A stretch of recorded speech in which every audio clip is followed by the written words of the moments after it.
Marc Tarabella, bonjour. Vous Bonjour. êtes député européen dans le groupe socialiste belge d'origine italienne et précisément l'origine des produits, c'est quelque chose qui vous obsède, semble-t-il. C'est pour ça qu'au bar de l'Europe, je vous ai servi toute une série de produits contre lesquels vous êtes partis en guerre ici au Parlement européen. En tout cas, c'est l'étiquetage de ces produits qui vous tracasse. Par exemple, cette soupe de tomates ou ce jus d'orange. Qu'est-ce qui ne va pas ? D'abord, merci de m'avoir invité au restaurant de l'Europe, parce qu'aujourd'hui c'est spécial, mais effectivement je suis parti en guerre contre une partie de l'étiquetage. Je crois qu'il faut que les consommateurs aient une information plus claire, simple, bien sûr, accessible, mais qui donne notamment l'information sur la provenance des produits. Et notamment, par exemple, sur ce velouté de tomates, eh bien, j'aimerais qu'à l'avenir, on puisse savoir d'où viennent les tomates qui ont servi à faire ce velouté. Ils ne doivent pas être contents, les lobbies industriels, ils ne sont pas contents, ils me l'ont fait savoir, parce qu'ils savent de quel bois je me chauffe. J'étais très clair dans ce dossier. Et il est clair pour moi que le consommateur sera de plus en plus sensible à l'avenir, à l'origine, plutôt à la provenance des produits. Dans un réflexe environnemental, les produits qui poussent partout sur la terre, les pommes, les tomates, il serait normal qu'en Europe, on consomme plutôt des tomates européennes ou du bassin méditerranéen et qu'en Asie, ce soit plutôt des tomates asiatiques. Ouais. Mais alors, par exemple, ce poulet, c'est bien marqué Made in Belgium, mais ça ne suffit pas pour vous? Ça ne suffit pas parce qu'aujourd'hui, ce qui est marqué sur ce poulet Made in Belgium, ça veut dire que ce poulet peut très bien venir de Thaïlande ou de Chine, être un peu transformé ici dans un atelier, un peu de sel, un peu de conservateur, on l'empacte ici et c'est Made in Belgium. Par contre, si ma proposition est acceptée prochainement à Strasbourg en plénière de mettre l'origine du produit, on sera obligé de dire où a été élevé ce poulet, où il a grandi, et donc on mettra l'origine d'où il vient réellement. Et je pense que ce sera aussi une information utile pour le consommateur. Alors, autre combat, pour plus de clarté au niveau des valeurs nutritives des aliments. Par exemple, cette bouteille de Coca-Cola, qu'est-ce qui vous embête ? Ce qui ne va pas dans cette bouteille de Coca-Cola, qui aussi ne va pas dans des chips par exemple ou des céréales pour le petit déjeuner, c'est qu'on vous mentionne ici les calories pour une portion de 25 centilitres, mais dans une bouteille qui contient 1 litre. C'est la même chose pour des chips ou des paquets de 250 grammes, vous renseigne des calories pour une portion de 25 grammes, qui est purement théorique, qui n'est pas individualisée dans le sachet. Et donc, ce que je préconise, c'est que l'on utilise toujours les 100 grammes et les 100 millilitres, parce que comme ça, les aliments sont comparables entre eux, et que quand ils sont soit préemballés, soit individualisés et égaux entre eux, alors on puisse utiliser l'unité, le biscuit par exemple. Alors je vous arrête parce que vous le voyez, Marc Tarabella, il y a de la neige qui apparaît ici et derrière cette neige, quelqu'un qui va vous poser une question. Oui. Bonjour Monsieur Tarabella, je m'appelle Marc Brady, je travaille chez Greenpeace au bureau européen. Je voulais vous poser une question sur les OGM. Alors l'Agence de sécurité alimentaire européenne est au cœur du processus d'autorisation des OGM en Europe.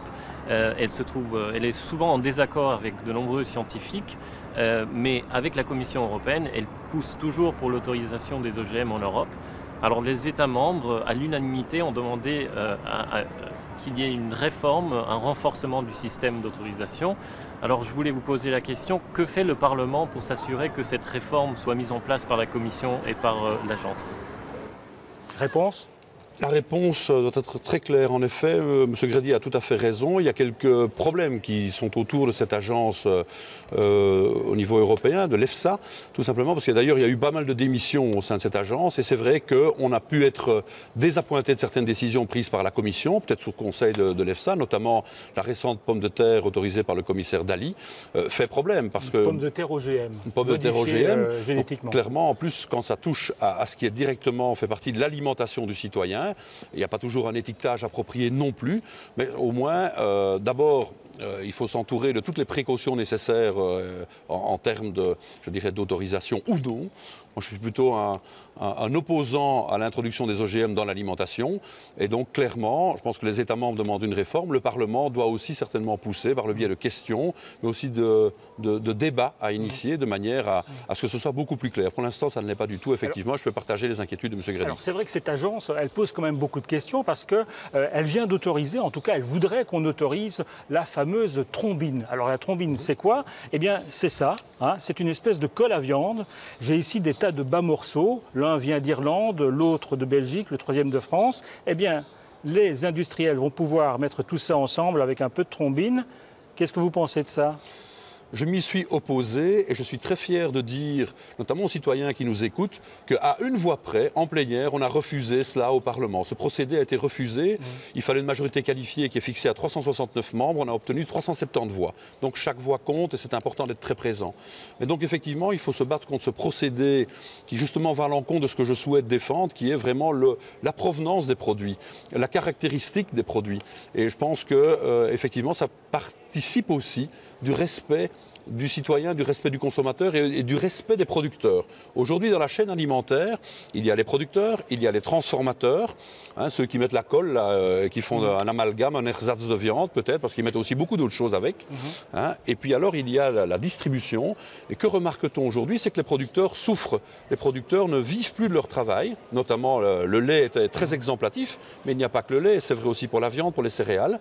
Et donc, qui fait les marges bénéficiaires? La transformation, l'industrie, et la distribution également. Et donc il doit y avoir une meilleure répartition et un meilleur respect, notamment des producteurs, et ce genre de procédé ne concourt pas au respect de leur travail, au respect de ce qu'ils font. Et donc la trombine, la colle à viande, elle ne verra pas le jour dans les supermarchés? En tout cas, la décision qu'on a prise est très claire. Bon, j'espère évidemment que ce dossier ne va pas revenir par une autre voie ou dans quelques années. Les victoires sont toujours, malheureusement, peut-être provisoires. Il faut chaque fois lutter parce que je dirais que certainement l'industrie a certainement des velléités de pouvoir favoriser ce genre de procédé. Mais je crois que le Parlement a toujours montré beaucoup plus de mesures à cet égard-là et beaucoup plus de sagesse. J'espère que ce sera encore le cas à l'avenir. Alors, question de Hilde Steinberg de La Haye. On parle beaucoup des OGM, mais il y a des innovations beaucoup plus subtiles et inquiétantes. Ce sont les nano-aliments, ces aliments que l'on dit intelligents, mais qui sont surtout très pervers. Oui. Moi, je voudrais aussi avoir un discours très clair, qui est le mien, qui est de celui de ne pas non plus lutter contre l'évolution de la science. Autant c'est facile d'être contre tout, c'est très populaire, faire peur à tout le monde, bon, c'est un jeu auquel moi je ne participe pas. Donc les nano-aliments, ce sont des aliments modifiés scientifiquement. Oui. Clairement, mais il peut y avoir aussi dans certaines circonstances, parce qu'il y a aussi des gens qui souffrent d'insuffisance, de maladies, et où l'apport de la science va pouvoir peut-être concourir à améliorer certaines choses. Donc moi je ne rejette pas d'un revers de main certains progrès, je veux juste qu'on soit prudent et que scientifiquement on démontre qu'il n'y a pas d'altération, qu'il n'y a pas de risque pour la santé. Merci Marc Tarabella d'être passé au bar de l'Europe et je vous invite à goûter je ne sais quoi, là, jus d'orange. Je ne vais plus rien manger. Merci à vous et à très bientôt. Merci.